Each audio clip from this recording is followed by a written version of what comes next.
மீன் வறுவல் தான் பண்ண போகிறோம். ரொம்ப மொறுமொறுப்பாகவும் அதே சமயம் கொஞ்சம் வித்தியாசமாகவும் இருக்கக்கூடிய மீன் வறுவல் பண்ண போகிறோம். மீன் வறுவல் பண்ணுறதுக்கு வஞ்சர மீன் 1/2 கிலோ க்ளீன் பண்ணி எடுத்து வச்சுருக்கேன். இதுக்கு தேவையான மசாலா எவ்வளோன்னு பார்த்துக்கலாம். மிளகாத்தூள் 1 ஸ்பூன் மிளகாத்தூள் சேர்த்துருக்கேன்.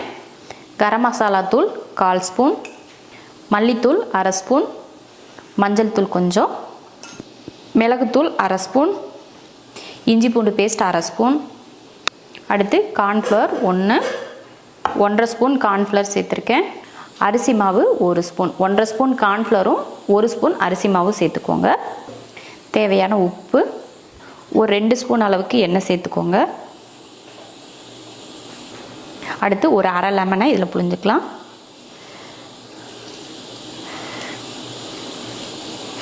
இப்போ இதை கலந்துடலாம். கலக்க முடியலைன்னா கொஞ்சம் தண்ணி ஊற்றி கலந்துக்கோங்க. லைட்டாக தண்ணி ஊற்றிக்கோங்க. பாருங்கள், இந்த அளவுக்கு மசாலாலாம் போட்டு இந்த மாதிரி நீங்கள் கலந்து எடுத்துக்கோங்க. இந்த மாதிரி நல்லா கொஞ்சம் நெழுகலாக இருக்கிற மாதிரி ஒரு பேஸ்ட்டாக போல் கலந்து எடுத்துக்கணும். ரொம்ப கெட்டியான பேஸ்ட்டாக வேண்டாம். மீனில் மசாலா தடவிக்கலாம். இப்போ ஒவ்வொரு மீன்லையும் எடுத்து மசாலா தடவிக்கலாம். இது போல் நல்லா மசாலா தடவி எடுத்து வச்சிட்டிங்கன்னா ஒரு அரை மணி நேரம் கிட்ட நல்லா ஊற வச்சு எடுக்கணும். அப்போ தான் மீனில் நல்லா மசாலாலாம் ஒட்டும். நல்ல மசால் நல்லா ஒட்டி பிடிக்கணும். அதே அளவில் ரொம்ப கோட்டிங் பண்ணாது. அது அப்படியே மசால் மீனில் அடைச்சி இருக்கிற மாதிரியும் மீன் மசால் தடவாதீங்க. இந்த பாருங்கள், இந்த மாதிரி இருக்கணும்.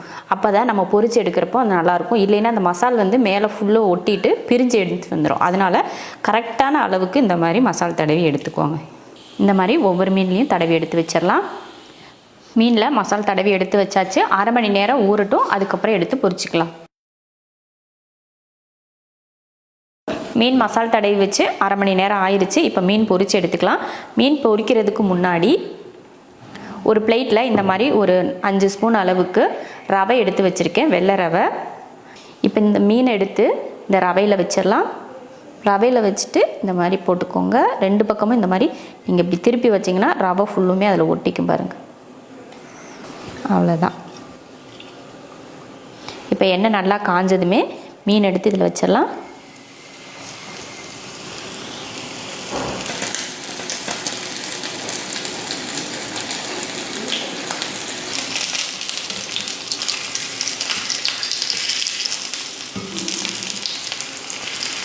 இதே போல் 2 பக்கமும் நல்லா திருப்பி போட்டு நல்லா வேக வச்சு மொறுன்னு வர மாதிரி வேக வச்சு நம்ம எடுத்துக்கணும். மீன் வறுவலை மேலே அந்த ரவையில் நல்லா முக்கிட்டு அதுக்கப்புறமா நம்ம வறுத்து எடுத்தோம்னா மேலே அந்த ரவை நல்லா மொறுமொறுப்பாக இருக்கும் பார்த்தீங்களா. அது ரொம்ப டேஸ்ட்டாக இருக்கும், மொறுன்னு நம்ம கடித்து சாப்பிட்றப்போ. அதனால தான் இப்படி பண்ணுறாங்க. அந்த நம்ம மீனில் இருக்க மசாலுமே அதுலேருந்து வெளியில் வராது. மசாலா அந்த உள்ளேயே இருக்குமா. அந்த மசாலோட சேர்ந்து அந்த எண்ணெயில் வேகிறப்போ இன்னும் ரொம்ப அதிகமான காரம், உப்பு காரம்லாம் நல்லா பிடிச்ச மாதிரி இருக்கும். இல்லைன்னா என்ன பண்ணுவோம், நம்ம வெறும் மீனை மட்டும் இதில் வச்சோம்னா ஒரு சில நேரங்களில் பார்த்திங்கன்னா அந்த தோலோடு சேர்த்துட்டு நம்ம பிச்சுட்டு வந்துடும் பார்த்திங்களா. அந்த மாதிரிலாம் இது மாதிரி பண்ணுறப்போ வராது. நல்லா 2 பக்கமும் திருப்பி போட்டு நல்லா மொறுன்னு வர வரைக்கும். மீன் வேகிறதுக்கு டைம்லாம் அதிகமாக எடுத்துக்காது இல்லையா. அந்த சூட்டில் இருக்கிறப்பவே அந்த மீன் வெந்துடும்.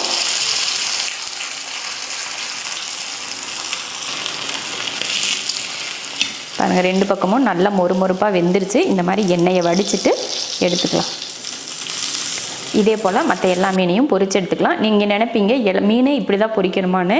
இந்த ரவையே இல்லாமையும் நம்ம மீன் பொரிக்கலாம். உங்களுக்கு டிஃப்ரெண்ட்டாக இருக்கணும் அப்படின்றதுக்காக தான் ரவையை போட்டு நம்ம பொரிச்சிருக்கோம். இந்த ரவை இல்லாமல் இதே மெத்தடில் அப்படியே பொரிச்சு எடுத்துக்கலாம்.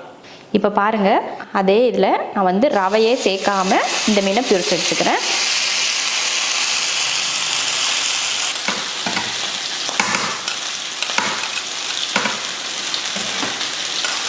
கொஞ்சம் வேக விட்டு அதுக்கப்புறமா திருப்பிக்கலாம். உடனே திருப்ப வேணாம்.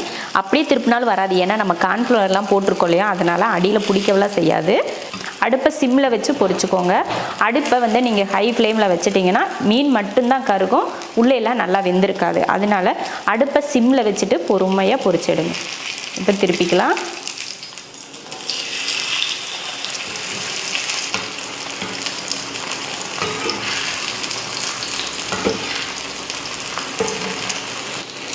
இப்போ பாருங்கள், இந்த மீனையும் வறுத்து எடுத்தாச்சு. பாருங்கள், மசாலா ஒட்டவே இல்லை பார்த்தீங்களா. இந்த மாதிரி மசாலா நம்ம தடவி மீன் பொரிச்சோம்னா மசால் பாத்திரத்தில் ஒட்டவே ஒட்டாது. தோசைக்கல்லையோ வடச்சட்டிலையோ எதுலேயுமே ஒட்டாது. இதை எடுத்துடலாம். சூப்பரான ஒரு வஞ்சரம் ஃப்ரை வந்து மொறுமொறுப்பாக ரெடி ஆயிடுச்சு. ரவை வச்சு ஒரு ஃப்ரை பண்ணியிருக்கோம், ரவை இல்லாமல் ஒரு ஃப்ரை ஒன்று பண்ணிடுவோம். ரெண்டில் உங்களுக்கு எது விருப்பமோ அதை செஞ்சுக்கோங்க. இந்த ரவையில் வச்சு பண்ணுறது வந்து கொஞ்சம் டிஃப்ரெண்ட்டான டேஸ்ட்டில் இருக்கும் உங்களுக்கு.